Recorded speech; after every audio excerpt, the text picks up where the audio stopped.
Good morning students. आज हम पढ़ रहे हैं लेसन नंबर 4 में। अपन बीमा से संबंधित पढ़ रहे थे। आज है हमारे सामाजिक सुरक्षा योजनाएं, यानी सरकार ने कुछ ऐसी योजनाएं भी चला रखी हैं जो समाज के भलाई के लिए हैं। तो ये सामाजिक सुरक्षा योजनाएं कौन कौन सी हैं? तो नंबर 1 है अटल पेंशन योजना। अब ये अटल पेंशन योजना क्या है? ये 18 से लेकर के 40 वर्ष तक के जो लोग हैं वो इस योजना में अपना इन्वेस्टमेंट कर सकते हैं, यानी अटल पेंशन योजना ले सकते हैं। तो 18 से 40 वर्ष तो इसकी एज है। इसके बाद 60 वर्ष तक इसमें प्रीमियम जमा होगा, यानी करवाएगा कौन? जो 18 से 40 वर्ष के बीच का व्यक्ति होगा वो इस योजना को ले सकता है। और जो प्रीमियम जमा कराएगा उस प्रीमियम को वो 60 वर्ष तक जमा कराएगा, और 60 वर्ष के बाद उसको वो पैसा जो इसने इन्वेस्ट किया है उसको पेंशन के रूप में मिलना स्टार्ट हो जाएगा। तो ये है आपकी अटल पेंशन योजना। इसके बाद है प्रधानमंत्री सुरक्षा बीमा योजना, यानी ये प्रधानमंत्री द्वारा चलाई गई योजना है, नरेंद्र मोदी द्वारा। और इसमें क्या है कि जो भी व्यक्ति हैं जिनका अकाउंट है उसमें बैंक में, उनके 12 रुपए प्रति वर्ष कटते हैं, और 12 रुपए प्रति वर्ष पर उनको 2 लाख रुपए का जो है बीमा होता है। साल भर के अंदर अगर उनके कोई एक्सीडेंट हो जाता है, डेथ हो जाती है, या कोई मिस हैपनिंग हो जाती है, या हाथ पैर में कोई प्रॉब्लम आ जाती है, तो जो ये योजना है इसमें उस व्यक्ति को 2 लाख रुपए तक जो है सुरक्षा मिल सकती है।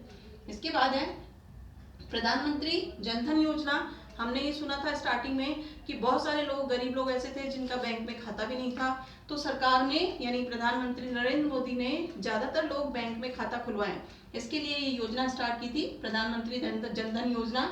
इसमें 1 लाख रुपए तक जो है वो आप जमा करा सकते हो, और आपको 30,000 रुपए का सुरक्षा कवर, यानी 30,000 रुपए तक आपको इंश्योरेंस कवर मिलता है कि अगर आपके कोई मिस हैपनिंग होती है तो आप उसमें 30,000 तक आपको जो हर्जाना मिल सकता है। इसके बाद है प्रधानमंत्री जीवन ज्योति बीमा योजना। अब ये जीवन ज्योति बीमा योजना क्या है? ये है 18 से 70 वर्ष तक के लोगों के लिए, कि जो 18 से 70 वर्ष के बीच के लोग हैं वो इसको करा सकते हैं। और इसकी जो प्रीमियम है वो 330 रुपए प्रति वर्ष है। जैसे इसमें 12 रुपए प्रति वर्ष थी, इसमें 330 रुपए प्रति वर्ष है, और इसमें भी 2 लाख का बीमा है। तो ये हमारी 4 सामाजिक सुरक्षा योजनाएं हैं जो सरकार के द्वारा चलाई गई हैं। अब इसके बाद ये हमारी जो इंश्योरेंस से संबंधित चैप्टर था, वो हमारा इंश्योरेंस से संबंधित टॉपिक खत्म हो चुका है। अब है हमारी संप्रेषण सेवाएं, यानी कम्युनिकेशन सर्विसेज। अब ये संप्रेषण या कम्युनिकेशन सर्विसेज जो है वो 2 प्रकार की हैं। एक तो डाक के माध्यम से संप्रेषण का मतलब है कि जो भी हम सूचनाएं एक स्थान से दूसरे स्थान पर पहुंचा सकते हैं, तो एक तो है डाक सेवाएं और दूसरी है टेलीकॉम सेवाएं। तो डाक सेवाएं कौन कौन सी हैं? तो डाक सेवाओं को 2 भागों में डिवाइड किया गया है। फर्स्ट है आपकी वित्तीय सुविधाएं, यानी पैसे से संबंधित आपको डाक विभाग कौन कौन सी सुविधा दे रहा है जिसमें आप पैसा जमा करा सकते हो, या सेव कर सकते हो, या इन्वेस्टमेंट कर सकते हो। तो डाक से वित्तीय सुविधाओं से संबंधित है आपके एक पीपीएफ योजना है। पीपीएफ में जो सरकारी लोग हैं वो अपने पेंशन के हिसाब से पैसा जमा कराते हैं हर माह। इसके बाद किसान विकास पत्र है, ये किसानों के लिए जो है वो लोग अपना पैसा जमा कराते हैं, और 6 वर्ष या 7 वर्ष या 8 वर्ष जो भी इसकी अवधि है उसमें ये डबल हो जाता है, जो भी पैसा जमा कराया जाता है वो डबल हो जाता है। ऐसे ही राष्ट्रीय विकास बचत प्रमाण पत्र है, ये भी इसी तरह की स्कीम है जिसमें अगर आप पैसा जमा कराते हो तो सरकार जो देश के डेवलपमेंट के लिए पैसा खर्च होता है वही इसमें सिस्टम है। वही 6-7 वर्ष के बाद इसमें भी जो पैसा हम जमा कराते हैं वो डबल हो जाता है। इसके बाद है मासिक आय योजना, इसको MIS के नाम से भी जानते हैं। मासिक आय योजना क्या है कि अगर मान लीजिए आपके पास 1 लाख रुपया है और आप एक साथ डाकघर में 1 लाख रुपया जमा कराते हो, तो 1 लाख के ऊपर आपका जो ब्याज बनता है वो ब्याज आपको हर मंथ निकालने की सुविधा होती है। यानी व्यक्ति को अगर मंथली इनकम चाहिए, हर मंथ पैसे की इनकम चाहिए, तो वो इस मासिक आय योजना में इन्वेस्ट कर सकता है। फिर आवर्ती जमा खाता। आवर्ती जमा क्या होता है कि जैसे मान लीजिए कोई व्यक्ति बचत करना चाहता है, अब बचत करना चाहता है वो हर महीने कुछ एक निश्चित पैसा जो है जमा कराना चाहता है। जैसे मैं ये कहूँ कि मुझे 500 रुपये हर महीने जमा कराने हैं, और 3 वर्ष बाद या 4 वर्ष बाद या 5 वर्ष बाद वो जो पैसा इकट्ठा हो वो मुझे ब्याज सहित मिल जाए, तो ये आवर्ती जमा खाता जो है वो इस प्रकार का खाता है जिसमें हम हर महीने एक निश्चित राशि जमा करा सकते हैं और निश्चित समय के बाद उसको ब्याज सहित वापस ले सकते हैं। तो इस प्रकार हमारा पैसा जो है वो जमा हो जाता है। इसके बाद बचत खाता, बचत खाते के बारे में आप सब जानते हैं कि हम जितना भी पैसा जमा कराते हैं उसमें से पैसा निकाल भी सकते हैं। इनमें से पैसा निकाला नहीं जा सकता। मासिक आय योजना में तो हर महीने आपको मिलता है जो ब्याज, वो निकाल सकते हैं। आवर्ती जमा खाते में पैसा निकाला नहीं जा सकता, केवल जमा होता है। और बचत खाते में हम जो भी पैसा मर्जी आए जब जितना पैसा जमा करा सकते हैं और जब मर्जी आए निकाल सकते हैं। इसके बाद है सावधि जमा। सावधि जमा का मतलब होता है फिक्स डिपॉजिट, कि आपने जो पैसा जमा कराया वो फिक्स हो गया, वो जितने साल के लिए कराया उतने साल बाद ही आपको वो पैसा ब्याज सहित मिलेगा।